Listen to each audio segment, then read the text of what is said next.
Sì, chiedevano, infatti te lo stavo per dire. Okay. Dico a Camilla di stare fuori. E poi c'è il microfono. In realtà te lo metto qua. E l'altra la vuoi? Ce l'ho messa? Faccio io. Ti aiuto?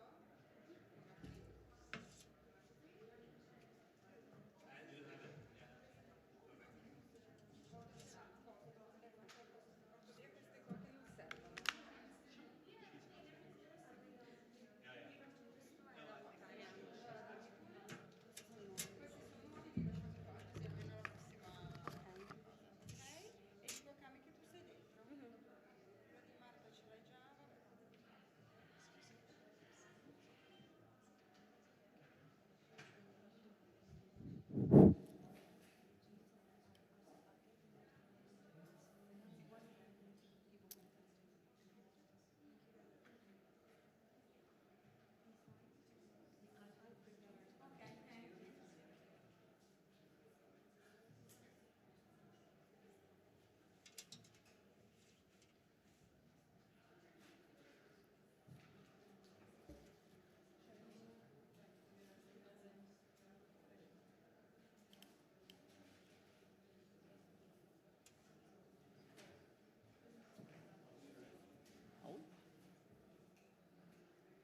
Okay.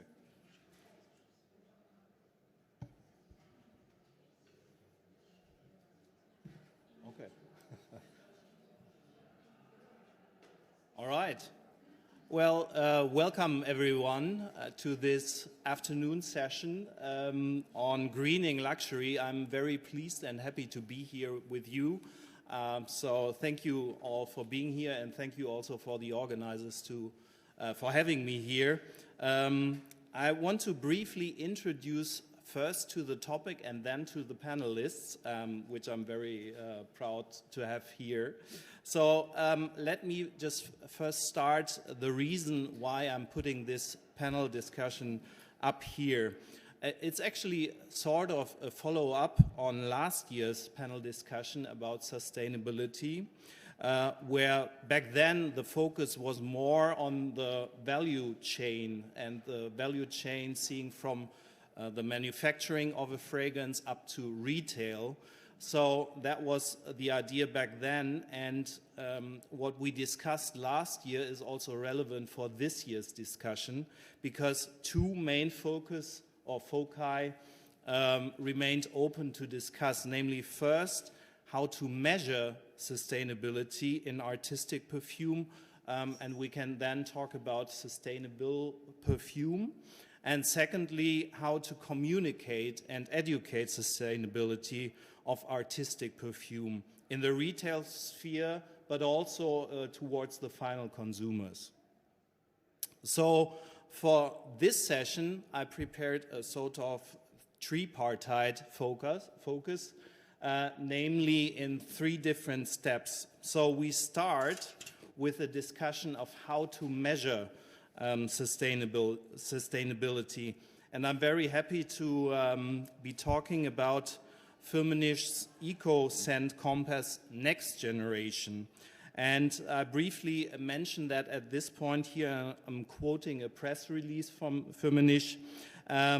Originally launched in 2018, Eco Scent Compass continues to be a digitally integrated sustainability design tool in the perfume industry, a breakthrough in fragrance sustainability and transparency. It meets consumers' needs and demands for conscious fragrances, and now enables a higher degree of precision in sustainable creation and understanding. And we will talk about the 45 fragrance claims and 20 ingredients claims later on. So that's the first step here.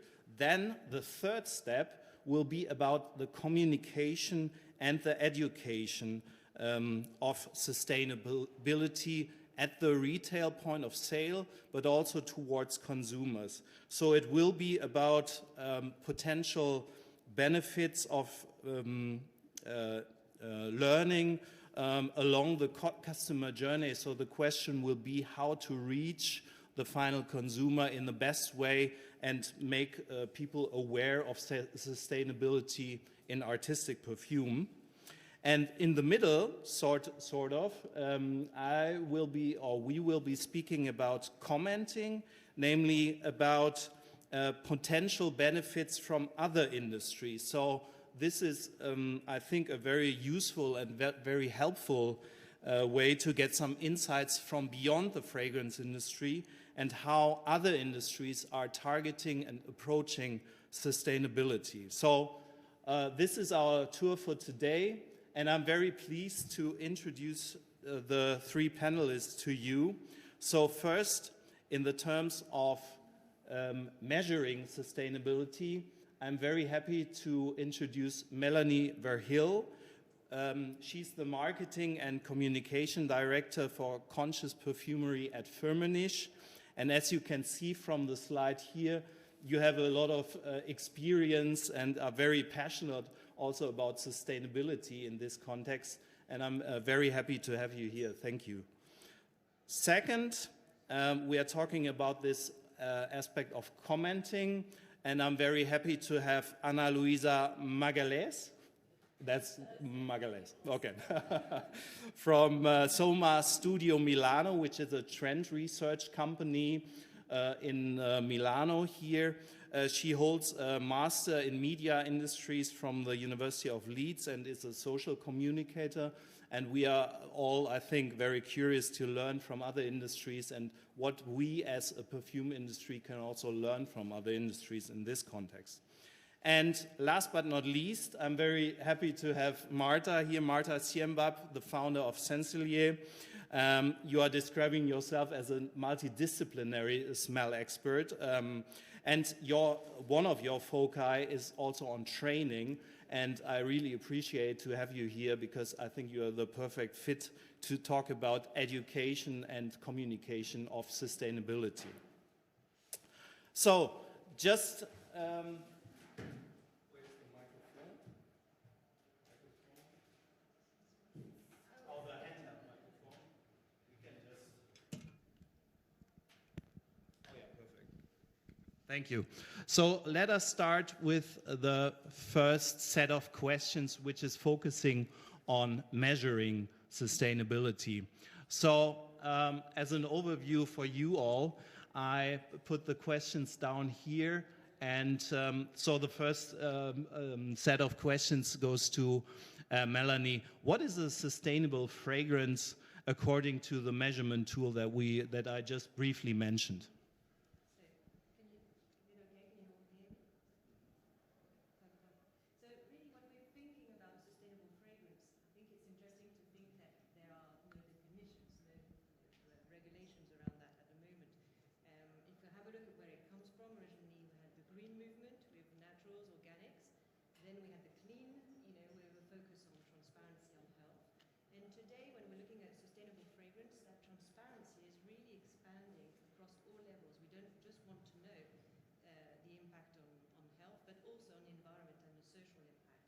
And this is really how we envisage a sustainable fragrance, and it has to be really around circularity, transparency, and measurable impact. So, thank you. Did you hear all that? Is it good? Cool. So that's really, in a nutshell, what sustainable fragrance is. And in order to create a sustainable fragrance through a measurement tool, you need to have all of those impact measures built in an eco-design fragrance tool. Yeah. I'd say that. Perfect. The second question, yeah, that's perfect timing. Trying to keep in the timing. I would also suggest at this point to save your questions to the final 15 minutes so that we can discuss first, and then later on you'll be able to ask the panelists. So the second question is really, I'm highlighting my relevant points here, namely what is meant by robust sustainability data in order to make verifiable claims. Yep. That's the first part. And the second is what are current and future challenges to make such claims? So for sure, we need to ensure, we've just talked about the fact that there were no standard definition for sustainable fragrancing. So what we really need to be able to do some claims that are going to be, relatable, but also really backed by data, we need to get this data there. And really, sustainability is fundamentally based on data. We can't improve what we can't measure. If we don't have this data key, then we can't set targets, we can't set some, an improvement level or a standard level. So what we've done at Firmenich with the EcoSen Compass is really based ourselves on globally recognized metrics and standards. And it's really crucial to be able to advance across the whole industry. I mean, we're working here for, talking about the EcoSen Compass for Firmenich, but we're really working collectively into advancing the perfumery business into sustainability and really accelerating this. So we've based ourselves on the European work that's being done with product environmental footprint, the PERF. We also align on IFRA's guidelines for sustainable fragrances. Of course, we integrate all of this. We align ourselves on the WTSD's social impact measurements, so we integrate all of this as well. In terms of environmental impact, we carry life cycle analysis on our ingredients with an external partner, Contis, and we've been collecting data since 2010, so you can see how thorough and how robust that is. And then internally, we also conduct lab tests on claims related to circularity, renewability, and biodegradability.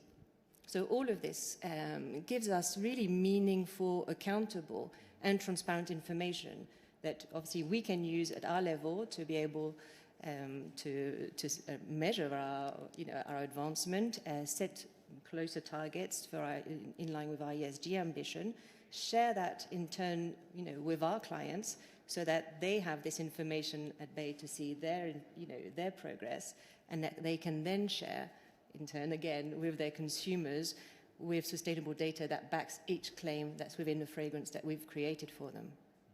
That's the first part of the question. If you want the challenges, because there are some, of course, sustainability is a long journey. So the first challenge is alignment.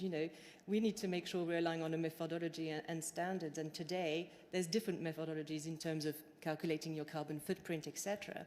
And if we want to be able to compare them and give one single score for a consumer that wants to understand his impact, we're going to need to align. And then I guess to a certain extent, this is what the Eco Beauty Consortium is doing, trying to get all of those brands together to align on one methodology so that it can give a single score to consumers. So I'd say alignment is the first one. The second one is we're still missing data. I mean, data collection is a long process as well, and it's time-consuming. It takes a lot of teams to get there. Not all of our suppliers have that data yet. And then the last challenge is really digitalization. We need to have everything digitalized so that we can compare it, cross it, and integrate it in eco-design programs. This is my turn. I think there's, especially when you talk about the third point about digitalization, I think there's a lot of development and ongoing processes that we are seeing currently in all kinds of different areas. And maybe we can discuss about that later. Yeah. But the next question is actually making use of this point, namely the verifiable claims. And the question is how to bridge them into proof of impact. So the question here, please characterize the bridge between the claims and proof of impact. Okay. And as I mentioned earlier, at the moment Firmenich is talking about 45 fragrance claims and 20 ingredients claims. So it will surely for all of us be very helpful to see what are we talking about, or at what kind of examples are we looking at. So for sure, we've just mentioned it. Today, there's no space for vague claims or for any greenwashing. And as we said, if we say we have an eco-sustainable fragrance, eco-friendly fragrance, sustainable fragrance, and there's no claims behind and there's no proof of impact behind, that's greenwashing. So we can't do this. And we're really seeing European Union taking drastic actions on this to try and push that to protect consumers really, and the environment, of course, because greenwashing means that nothing's being done eventually. So The idea is to have, obviously consistent claims and proof of impact behind each of them. So that's the bridge. Behind each claim is a proof of impact, and it has to be given, shared. And I'd say in a way, not only it has to be shared, but it needs to be shared in a consumer understandable way that he can relate to, understand, and be able to grasp as well. So there's a lot of education behind each of the claim as well. When it comes to the eco-fragrance design and the claims, etc., we've really extended, as you said, we've got this next generation of the EcoScent Compass that we launched in January. And we've really advanced our sustainability data behind each of these claims. So now behind each ingredient, we have 80 KPIs, and that's a lot of data to gather. So in terms of a fragrance claim, we'll be able to tell you if it's a natural origin, but as a brand, we would give you access to the exact percentage that is of renewable ingredients that's inside a fragrance, the amount of percentage of upcycled ingredients within a fragrance. So all of this is really extremely transparent, and then we'll tell you what is actually ready to go in terms of a claim with everything that's behind it. So we give you a very transparent measure and the claim that's ready to go, if you see what I mean. So that's how we'll do it. So in terms of claims, so as mentioned, natural origin, biodegradable, upcycled, and also any certification that you would have in terms of being vegan, Cosmos, or a clean at as well. Will integrate all of the prerogatives to have a clean perfume according to the claims that you want to give. So basically, it's more about envisaging what claims you're going to want to be able to relate within your conscious fragrance. We'll integrate it into our eco-design tool to then be able to deliver the impact within the fragrance and for each claim. That's how. I think that's a very interesting point that you're making about the manufacture in general, or about the claims. The next question also deals with these claims, or goes a step further in the context of how do other people, or how do especially perfumers in your company make use of this tool? Because when we have this set of claims or these ingredients that are sustainable, the question here is, how do perfumers at your company make use of the compass in their creation and in their work? So the way it works is that all of the sustainability data is actually integrated live in a perfumer's creation platforms. For them, it makes it much more seamless and much more agile to be able to integrate this. So imagine you'd want to develop a natural origin or 100% natural origin fragrance that's vegan, that holds a certain amount of upcycled ingredients, that's going to be biodegradable. Whichever claim you're going to want to push, we'll integrate this into our tool. And then the perfumer in his creation station will see the value attached to each ingredient. And when he integrates it in the formula, we'll see straight away.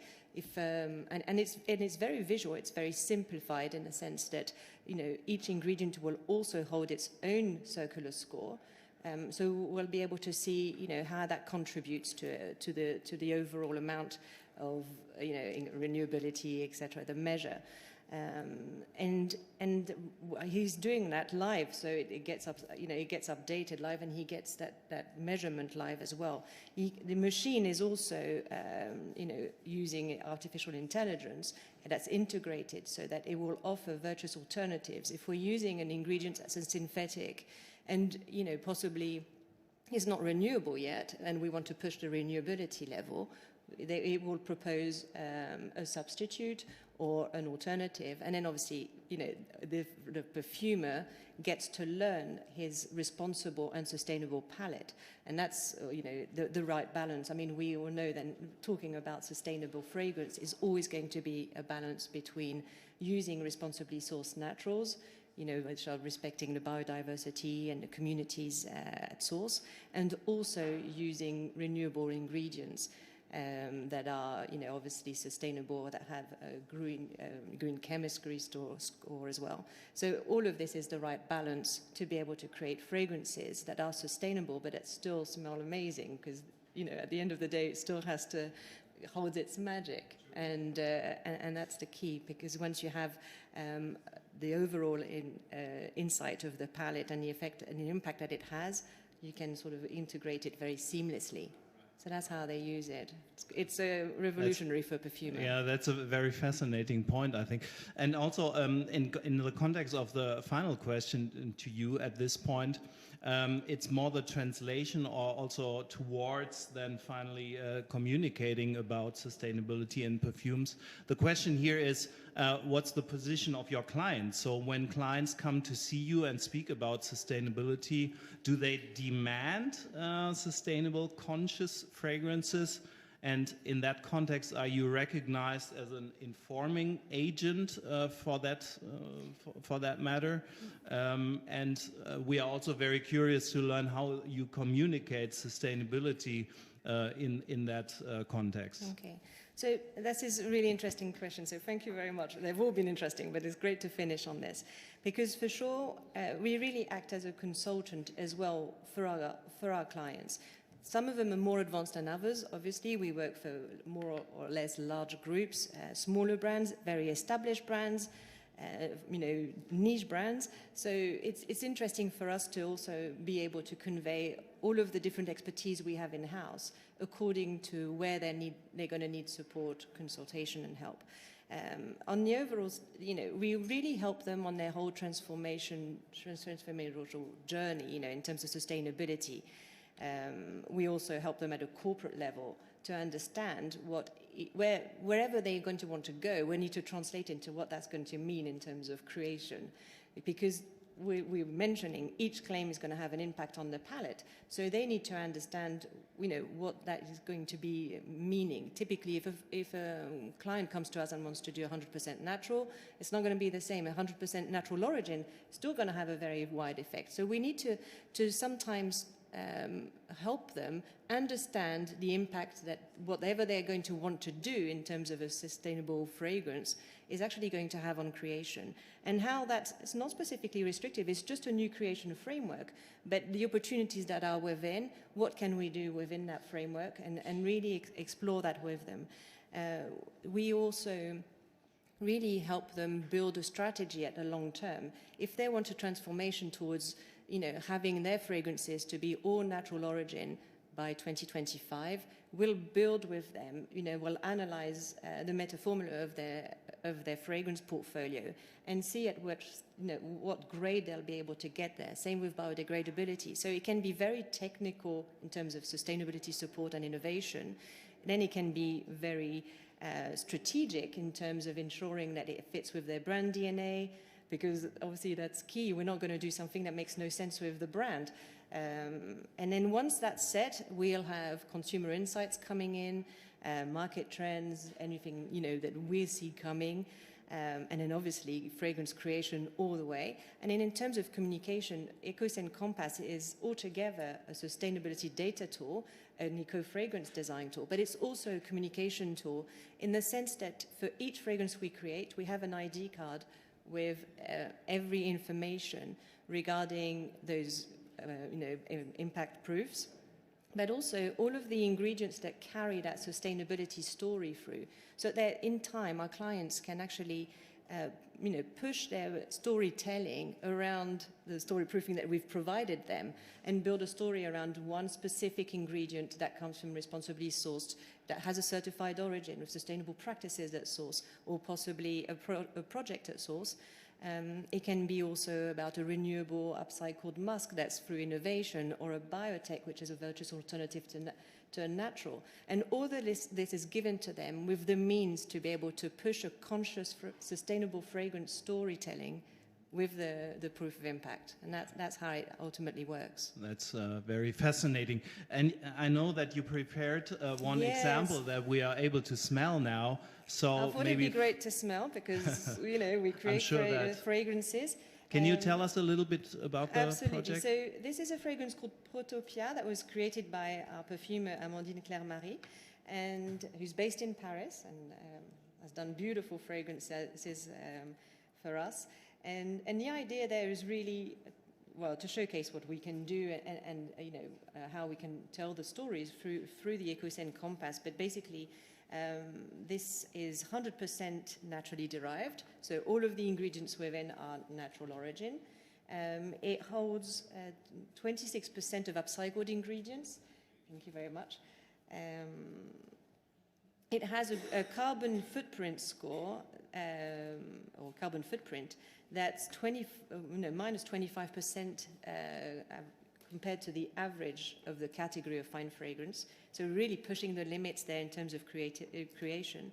And then in terms of ingredients, it has beautiful responsibly sourced naturals. There's a jasmine there, a jasmine infusion.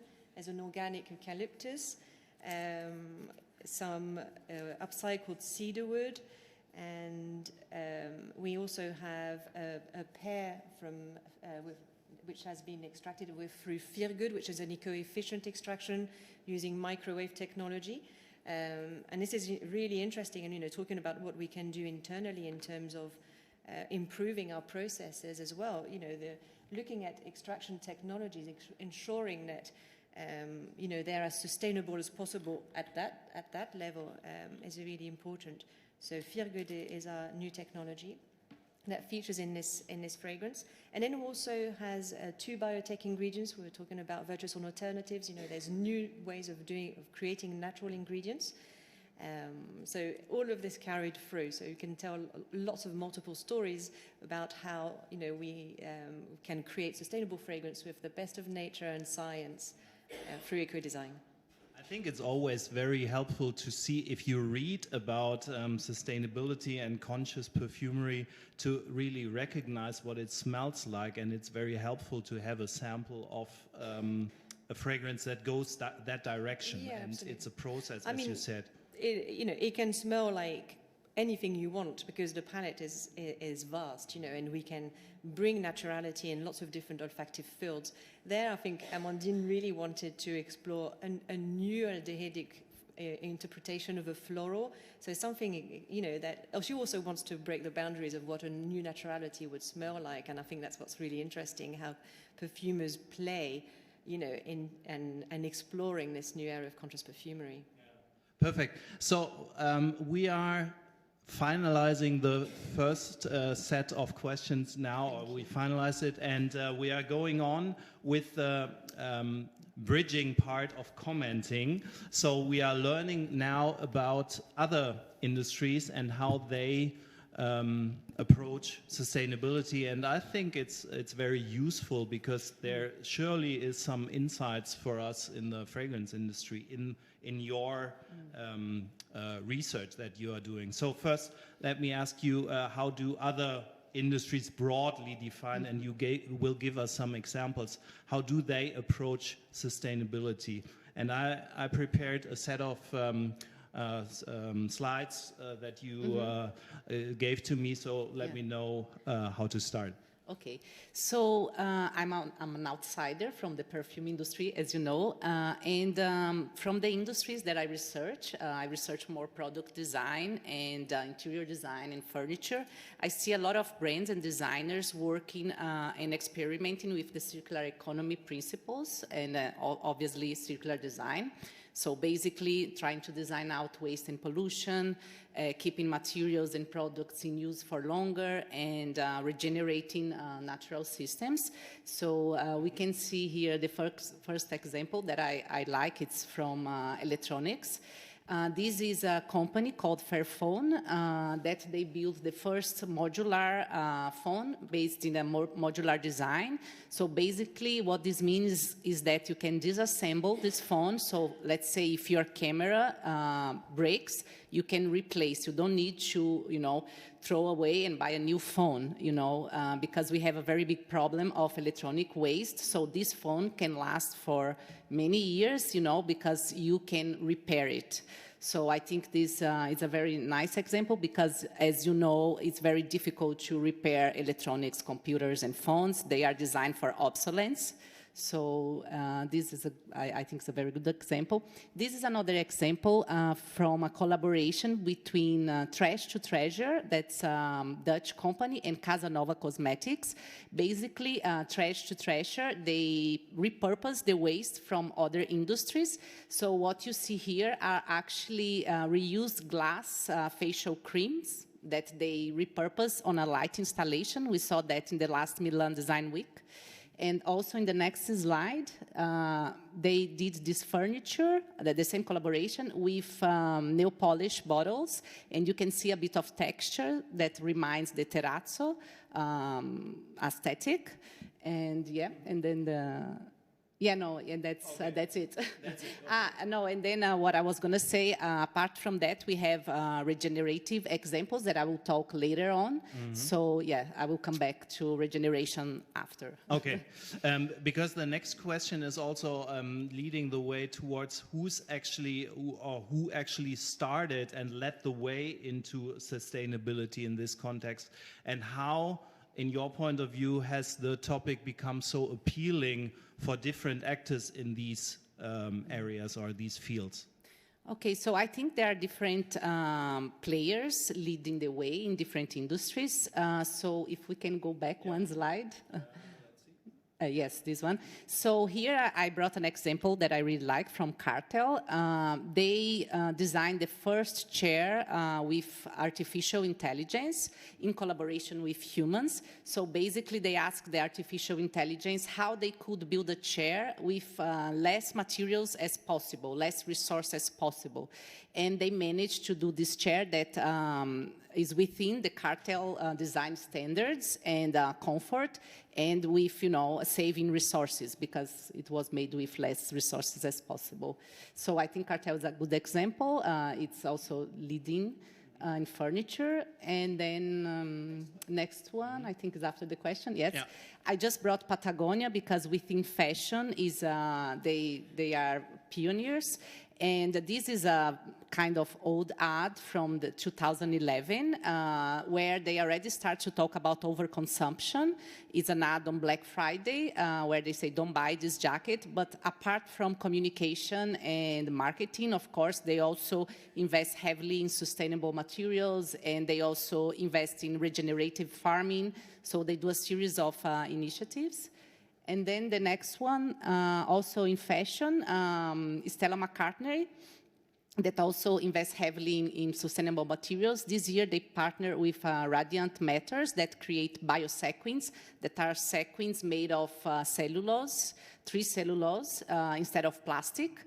So they try to address the problem of microplastic in fashion, and they just released the bodysuit in the next picture.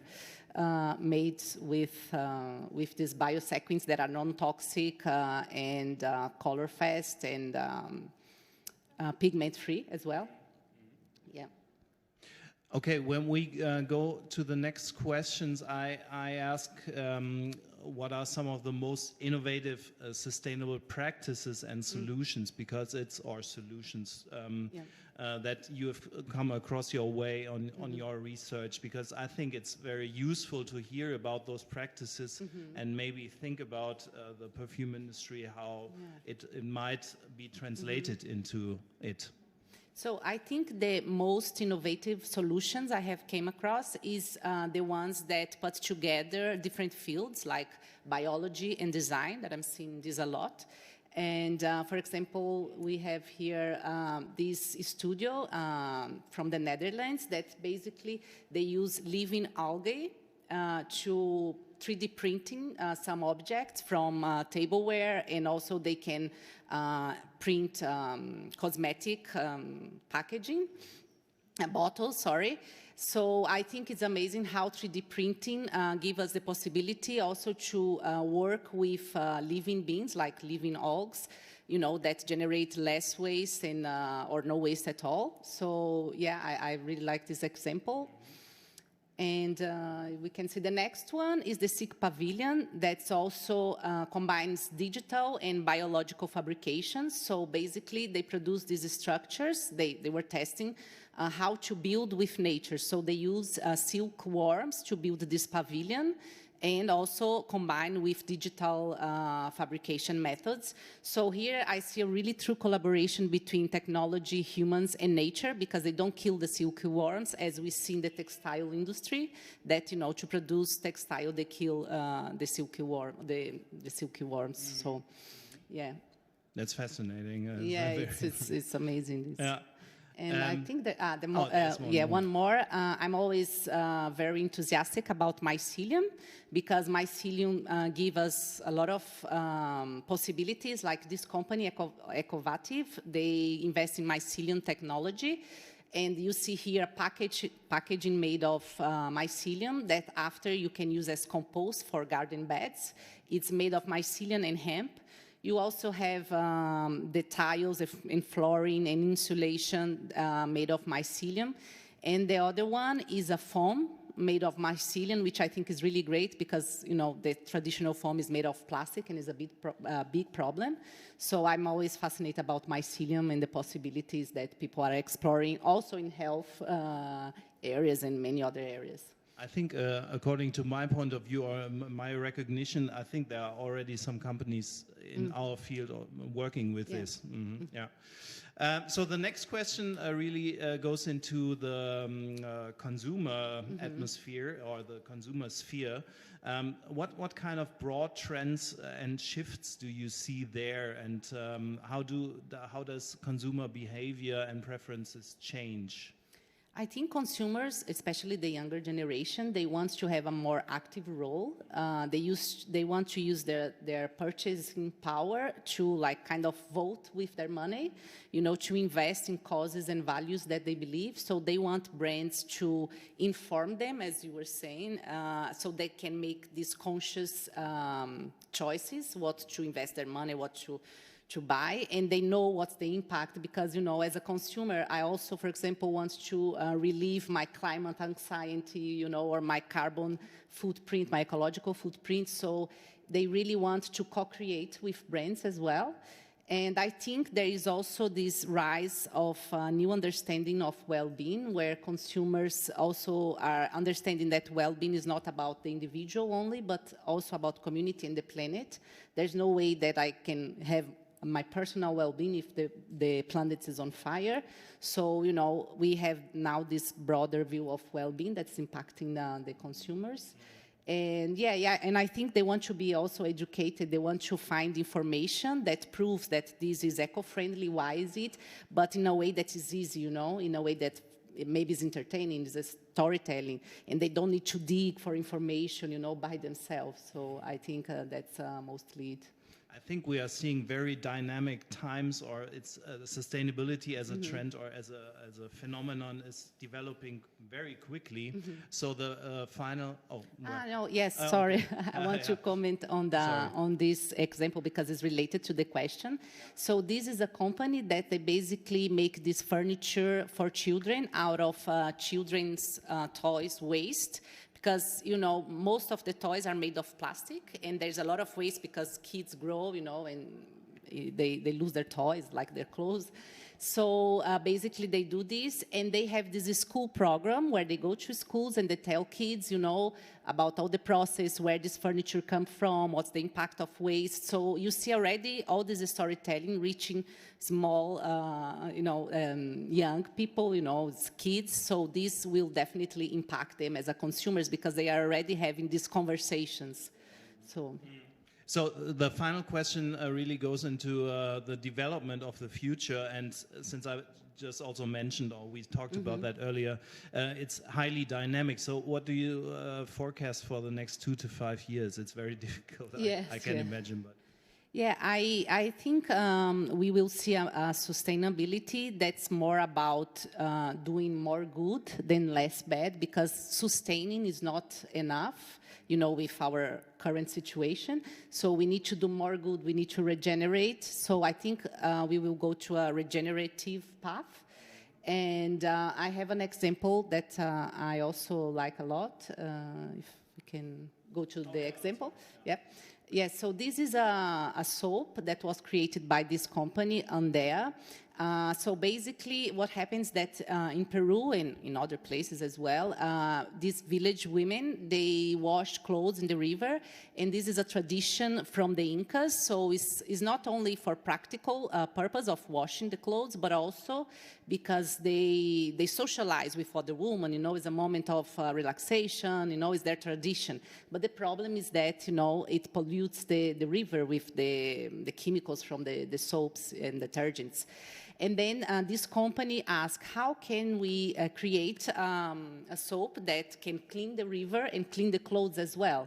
So they found this probiotic microorganism, and then they put this in the soap, and now they can decontaminate the river and also wash the clothes with the same efficiency and then keep the tradition. So I think this is a very good example because, you know, you see from the point of view of culture, of, you know, environmental and everything. So, yeah, I think sustainability is going to be going more in this sense. And also another thing that I recently read and I found interesting is that nature will become like we are seeing how nature has become as a board member in business meetings. You know, some businesses, they are appointing a nature representative voice. For example, there is this company, Faith in Nature, that they just appointed a nature guardian as a member of the boarding to, you know, to be the voice of nature, to act in the business decisions, because now we are having the conscious that not only humans matter, but non-humans as well. So I think sustainability is more or less going this direction, and I hope. Yeah, so that's a very fascinating view or the outlook that you are giving us from these different industries. So thank you for welcome. Your poem. So third, we will be focusing now along the chain, so to say, on communication and education. And Marta, the first question that I'm asking you is, what are the key issues when we look at sustainability do you see in artisan perfumery? So I think when we think about sustainable solutions in perfumery, the easiest way to understand it is just to look at the product from the outside and then work our way to the inside. So when we look at external packaging, it's changing a lot because more and more companies are giving up the cellophane wrapping. And there are also solutions from the medical field where we use stickers that react with oxygen. So when the packaging is closed and it hasn't been opened yet, then the sticker is almost invisible. And then when you open the box, when you remove the sticker, the word open appears on it. So you might have seen it on some boxes of medicine. Because the truth is we need the cellophane wrapping to give us this feeling that this product hasn't been opened before. But there are other ways to do it that will not pollute the planet. So there is this external packaging. There are different ways of sourcing paper. And the big thing is using used coffee cups just to recycle them and create packaging, the external packaging for perfumes. And also printing and using different materials for the labels. For example, materials from quarries and like dust, marble dust, or dust from other stones that can be hardened and used to print labels for bottles and boxes. And then we have the bottle. And if you want to buy a product or you want to design a product, you should ask yourself what material the bottle will be made of, and not just the bottle, meaning the container, but also the dipping tube, the atomizer, the actuator, the cap, what materials it can be made of, because those tiny little things are very often manufactured by different companies. And when the end consumer looks at a bottle of perfumes, they very often have no idea how many companies were involved in creating the product, that you needed a team of 15 different representatives, that the cap is made on a different site, and then the paper comes from a different site, the label, and so on and so on. And then, of course, we have the juice inside the bottle, and there is the question of the carriers. So how is the ethanol sourced, how it is produced, and and of course the raw materials. And it's not only about natural raw materials, but about the ethical side of synthetics. We can also have sustainable synthetics. So there are many, many questions that the end user can ask themselves before they decide to vote with their money and to buy a perfume. But also, if your ambition is to have a brand and to produce a new offer when it comes to perfume, you also need to make a lot of decisions, and very often these decisions can be quite costly. I think it's very helpful to see a final perfume broken down, like you said before, as a bottle, as a juice, as a cap, and so forth. So everything, when we think about sustainability, you can think about all these details that belong to a final product as being sustainable or not, or being on the way towards sustainability. Yes, there are many questions you can ask yourself, because you can check if this product has been recycled before, or if it can be recycled later, if it's upcyclable. And I think it's, in a way, we are coming back to the old times when we would use things many times, or we would repair things. Like, we are now getting excited about this idea of repairing a phone. But, you know, for my generation, it would be completely normal that if something broke down, that my grandfather would try to repair it. And I think, taking this perspective, it seems very new, but in fact, it's very, very old. And also with raw materials, like upcycling plant material. For decades or for centuries, we would simply throw away the plants that have been used once in distillation or in extraction. And now we have come to this conclusion that we can use it multiple times, get new profiles out of raw materials, like the salty facet of vanilla, that processed once is more sweet, but when you process it again, it becomes more mineral. So it's also an interesting journey for the creativity of the perfumers to upcycle raw materials. So this third part is named communicating and educating, and the next question goes into that direction. Namely, first of all, is it useful at all to communicate or to educate consumers? And if we go into detail about the sales stuff, how are they trained, or what are the ways and means to do that? Well, it's a valid question, because we talk a lot about this new force on the market, the new purchasing force, which is Generation Z and Generation Alpha, that is slowly getting their own money and making their own purchasing decisions. And those people, they like to be informed, so they make sure that they know what they are buying. So they are curious, they do their research, they really like to Google stuff before they make a decision that they want to buy a product. But generations before them, so Y, X, and baby boomers, very often they are not so much interested in how high the sustainability score is for a product, but only because they don't know it is a thing, and they often don't know that they could be interested in it. So very often brands put an effort into spending money and time and their creativity on creating a sustainable product, and then the end consumer has no idea how many efforts this brand has made. And right now, like it's the sales force that is responsible for it. So if you go to make a purchase and you talk to the person who sells perfumes, you can ask those questions. But if you as a client don't ask the questions, then the message is not conveyed. So sales should be trained not only by the brands, but generally by training independent consultants, or there should be places or hubs where you can go for information. And the information is out there, but it's very scattered. So if you want to be informed, you need to do a lot of research, a lot of reading. This is something I do in my profession, but I think it can be quite tiring and challenging if you just want to buy a bottle of perfume and you want to find some information and you can't really find it.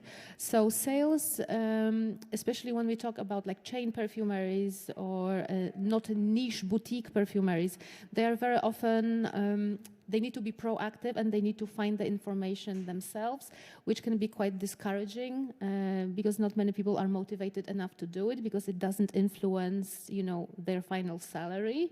So there is a huge need for creating places and spaces where we can gather information about sustainability in perfumery. So maybe there is a need for a new organization or for a new media outlet that will take care of the fact that people want to be educated, but they have no idea how to do it, or it's just too much effort. I think the next question that you are hinting towards is addressing this aspect, namely what agents or who is already or is going to be involved in this education of consumers. And the second part is what kind of messaging strategies are there, and what's the best way to make use of it? How can sustainability be communicated?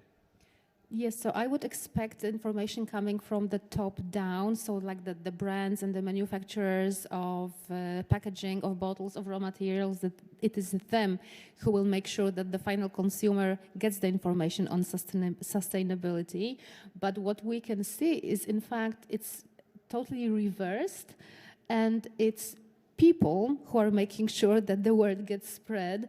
We can see a lot of action on social media with ethical influencers and this new section of influencing that is called de-influencing, so helping people make conscious choices to stop overconsumption. It's a different question how brands and businesses are going to react to it, that we have a very growing in strength group of people that is influencing people to reduce consumption, to buy less, to make more conscious choices.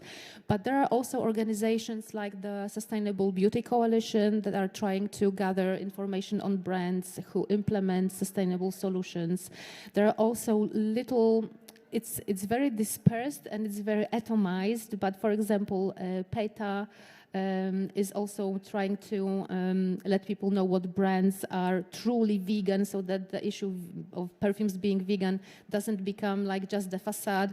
Like Melanie said, it can be simply the beginning of greenwashing practices. So there are also those certifying bodies that give certificates to brands, and they are making sure that it is known who got their certificate, so you can then trust the certificate. I think the issue of trust is very valid, that many brands would like to boast the fact that they are in some way sustainable, but they hope that maybe consumers will not go to great lengths to check what it really means. And there are also specialist media magazines that focus on sustainability in various businesses, and they just hint at those solutions in perfumery. So we are still in need for a more centralized place where we could learn about everything easier. I think also the next question is going into that direction, namely a more critical point of view or question how trust, you mentioned trust before, how to communicate about sustainability in a truthful and trustful way, and especially also consumers that are skeptical about sustainability. What are ways and means to bring them onto the boat again? Yes, it's a good question. I think we just need to allow brands to make baby steps. And of course, it would be great if everything was sustainable from A to Z, from the external packaging through the bottle to the juice and everything. But it's not always possible, also with budgeting from smaller brands, from people who would like to start a personal brand with smaller production. So the first step would be it's okay to do anything and just to communicate it clearly. So maybe not call the whole brand sustainable, but to highlight one particular sustainable solution that we have chosen to implement. And I think it's also good to admit failures. If something fails, just be transparent about it.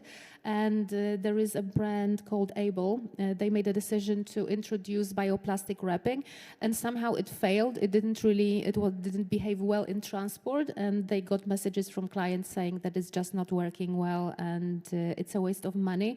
And they decided to recall it. And they said, we made a mistake with this decision. We'll try to think of something else. So many people who are active on social media, they will call out brands to be transparent and to show proof that they are really doing something. So as I said, do little thing, but do it right. And then with time you can add more steps, because of course with bigger corporations there are bigger budgets to implement solutions such as, carbon negative alcohol, or you can buy, you have completely different budgets for packaging. And it's not about competition, it's not about being as sustainable as can be. It's about taking one step and then see what happens next. I think it's a very valid and very useful way to talk about this journey as taking part at some point. You have to start at at some point and then go along the way and see how you're doing. And I think also in that context, trust is a very relevant aspect. It's a good thing you mentioned the journey, because there is a strength in corporations. They have budgets, they have teams, they have people, they have all the power to do it. But also smaller brands could think about polling their interests and their creativity. So maybe there is space for smaller brands to meet and try to think what we can do together to implement more sustainable solutions together and just share it. Sure. I think that's also the point of the last question that I'm asking here. Can you give us some examples of brands that are already and successfully starting to implement a communication strategy about sustainability? Yes, I was thinking, and it's interesting that Anna mentioned the mycelium mushroom. I think 2023 is the year of the mushroom, and we all know the big TV series based on the computer game where the mushrooms are one of the leading characters. So we will see more and more mushroom implementations. But there is a little brand called Fern that uses mycelium to produce the external packaging, and it decomposes in 8 weeks. So when you open the packaging, you can throw it away. You can even put it in the garden, and it will decompose. It will act as fertilizer. And also they don't keep any stocks, so the perfume is made on order.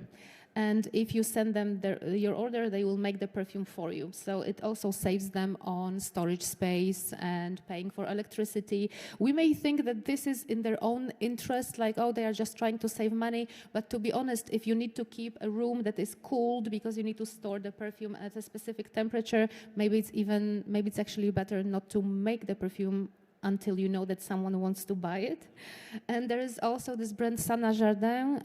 It's a very interesting initiative. They not only use recycled packaging from used coffee cups and also recycled textiles, but they empower the women that work with the plant material they use. So whatever is the byproduct of the process, they can take it and they can use it in any way they want. For example, make handmade cosmetics, and they can sell it for profit. So it's not only giving people jobs, but giving them opportunity to make their own money for free. They not only get their salary, but they can make some extra money. And I think it's a very good example of something that is small but significant. I think that's a very good example, or those are good examples where when Anna Luisa was mentioning doing more good, I think that that hits the spot here. So thank you for your part. And in the next couple of minutes, I would introduce all of you to ask your questions that you might have, and maybe we can have help with microphone. Can you just pass it around?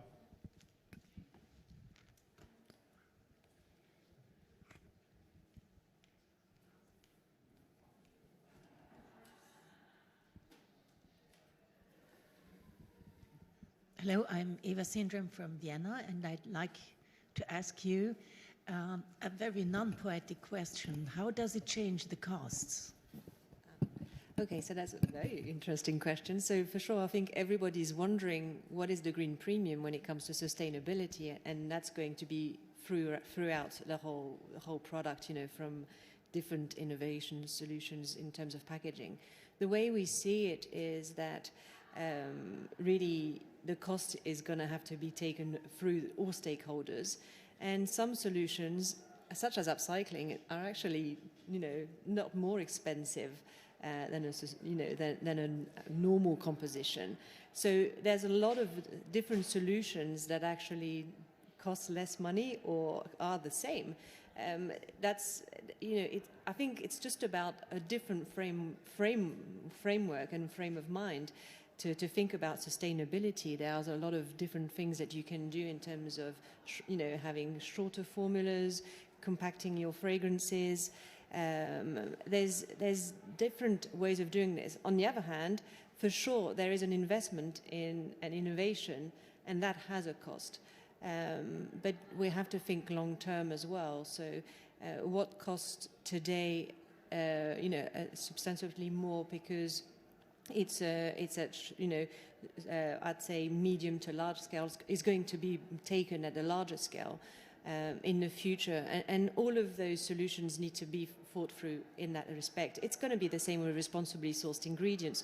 For sure, you're going to be paying more, but I mean, you know, how important is it to make sure that things are being done right by biodiversity and by the communities at bay? And I think that's when the education is really key. You know, possibly your consumer is going to be more inclined also, and as part of the stakeholders, to spend a little more if he knows and he has a measured impact, to see that, you know, we've used the right ingredients, you know, within a fragrance. So that's, yeah. Hi, I'm Susie Nightingale. Thank you so much for a very interesting discussion. I would really like to hear your insight on, do you think AI, you were speaking, Melanie, about AI and perfumers using that technology to inform the palette that they're using. Do you think AI could also be used to look at or invent new ways of more sustainably producing and distilling the ingredients? Is it being used already in that way? Yes, for sure. I think there's different things. I think we use it when it comes to ingredients, for sure, understanding, you know, the impact, etc. And then what comes in when it comes to the fragrance creation. That's another, you know, way of bringing it in. AI, I guess there's two revolutions in perfumery today, really. I mean, there is AI and it is sustainability, and this is what's ultimately changing the whole industry and the way that our perfumers are going to create. But it comes from both ways, and it needs to be interwoven so that it's a gain of time, a gain of insights that we can bridge in, and that, you know, really helps us consolidate different of solutions and that are sustainable. So once you cross all of this, I guess the idea is really to ensure that your perfumer has all of this at disposal in an easy fashion, because perfumers, they work very hard and they've got a lot of work coming through everywhere, and really, really we're trying to make them to gain as much time as possible on those, you know, insights that they need to take in, sustainability, price, consumer insights, etc., so that they have then space to create and have the field of creativity, because that's where they are irreplaceable. So, you know, it's just about finding that right measure. But for sure, it comes in at all levels. We use it, you know, from the ingredients processes to the creation inside. Can I hear? Hello, my name is Antonia Sand. I'm interested in your comment about authors' rights and knowledge about the ingredients as well. In my opinion, instance in contrast a bit, although the reverse engineering can easily unveil the recipe in the laboratory, the perfumers or the nose behind the scents, they are interested to have their recipe on their own and hidden, right? And when we would like to know as a consumers in the depth what is the background of the scents and ingredients, doesn't it stays in a contrast with interest of creators? What's your comment on that? So you're talking about intellectual property of the perfume creativity versus transparency. Transparency, that's my question. Thank you. Well, you're right, you know, and in fact, that's also one of the big transformations, because before we never used to share our formulas, because that is intellectual property, and I guess, you know, the whole mystery of perfumery, perfumers was really cultivated as well. So it's a radical change to open the door. But our consumers are pushing us. I mean, we were talking about clean, you know, and how we want to know the impact on health and the impact on our environmental, social. We definitely believe that we need to be transparent. There's no other way. So we need to, once again, to find the right balance between obviously being transparent about this impact, what's inside. So, you know, as we're saying, degrees of renewability, biodegradability, etc. The key ingredients that sign your fragrance. which is going to be there, convey not only its olfactive signature, but also its sustainable core creation. And then, obviously, we can't reveal to the minutest detail everything that there is, simply because we don't want to be copied, and that's normal. So that's how we navigate, transparency. But I have to say that when we have a look at the EcoScent Compass ID card that we provide to our clients, it's extremely transparent. I mean, we're really, sharing a lot of information in terms of transparency. I don't think anyone goes as far as that. On the other hand, for sure, we keep the dosages of which ingredient, etc., so that we obviously protect our intellectual property and our perfumers' work. That's how it is. Can I add to? Yeah, sure. Yes. So. Yes, I will just briefly add, because this question is very valid. I think intellectual property comes both with a privilege and with limitation. So the end consumer needs to be ready to make a compromise, right? So if the clients want to know what's inside the bottle, they need to allow the person who came up with the formula to put a patent on the formula. And then, just like in the music industry, if you create something that is similar, you can be sued. So goodbye dupes, goodbye things that are similar to, or things that were copied of the original idea, because creativity comes at a cost. It's a rare gift, and it also costs a lot of money to develop creativity at universities or studies, courses, and so on. So I would say, if you want transparency, you need to also carry the load of not being able to have anything similar or to have it cheaper. So we still need a discussion. Do we really need copyright in and intellectual property protection in perfumery? Hi, my name is Arthur. I'm going to play the devil's advocate, a bit pushback.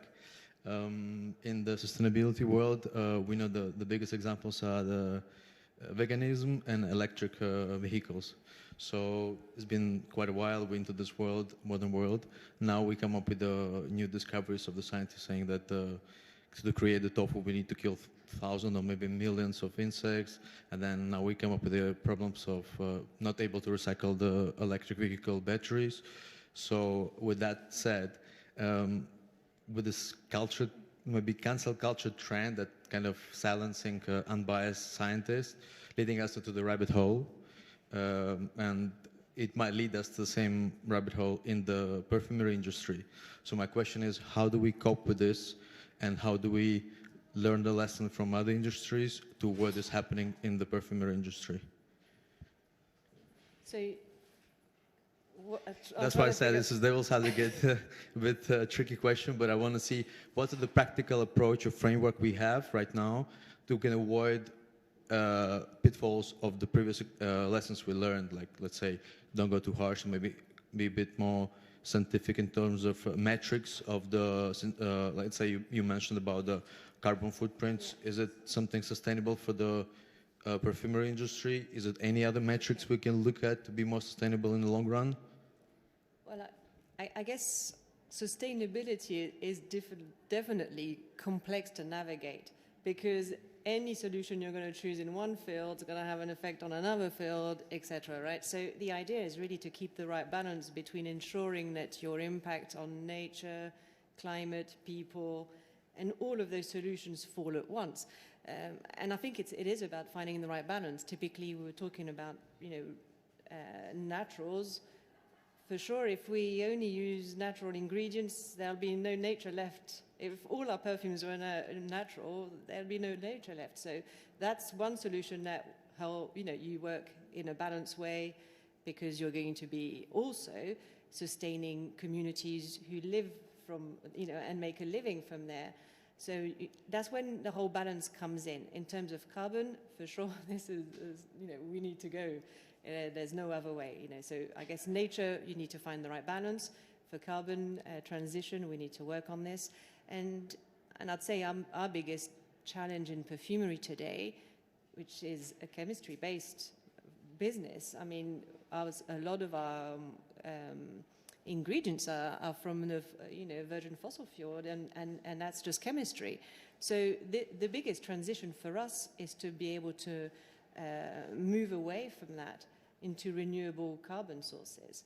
And we're working actively and in the same way. I mean, it's also a long journey, as what you're saying, step by step, but there's different renewable carbon sources that are available today. Biomass, so that's nature as itself, so plant-based. Then, you know, anything that comes from the technosphere is the upcycling. So more and more research is from upcycling from naturals, but also upcycling from other byproducts, from other industries, with transformation using green chemistry. We use a lot of pine derivatives, craft paper derivatives to create ingredients from upcycling. And in time, it will also be plastic upcycling. And we also look at carbon sources, you know, and captured carbon. So all of this is integrated and in a long journey. But, you know, this is not going to be changed. That direction is set. Everybody is using it. And I think to answer your question, it needs to be addressed collectively as an industry. We're not going to save the world if we do it on our own.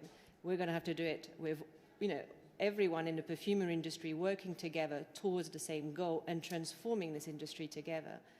And we'll get there. Yeah, that's exactly what I want to focus on. Okay. How do we deal with that collectively? Is a monitoring body or any other industry? Yes, for sure. I mean, we all work with IFRA. That's really collectively doing this. Brands are getting together. I was talking about the Eco Beauty Consortium. There's B Corp Beauty. Brands are really getting together because they're also aware that they need to act on this transformation. And a lot of the brands are taking very massive, bold ambition commitments to get there. Sometimes we don't know how we're going to get there because 2050 is far, but you know, it's set and we're all setting the same one, so we're going to make it together for sure. I think we see that the whole discussion about sustainability has so many different facets, and we can discuss further and further. And because I'm a little concerned about the time, I would like to ask you to come to the front later. Maybe we can discuss it. You can discuss it with the panelists later on. But I would like to thank you all, thank especially the panelists for being here and discussing with us all. I would like to end with the quote, "The earth is a fine place and worth fighting for," by Ernest Hemingway. So make it or keep it more sustainable in the future. And I would like to thank you all for coming and have a nice Saturday. Thank you.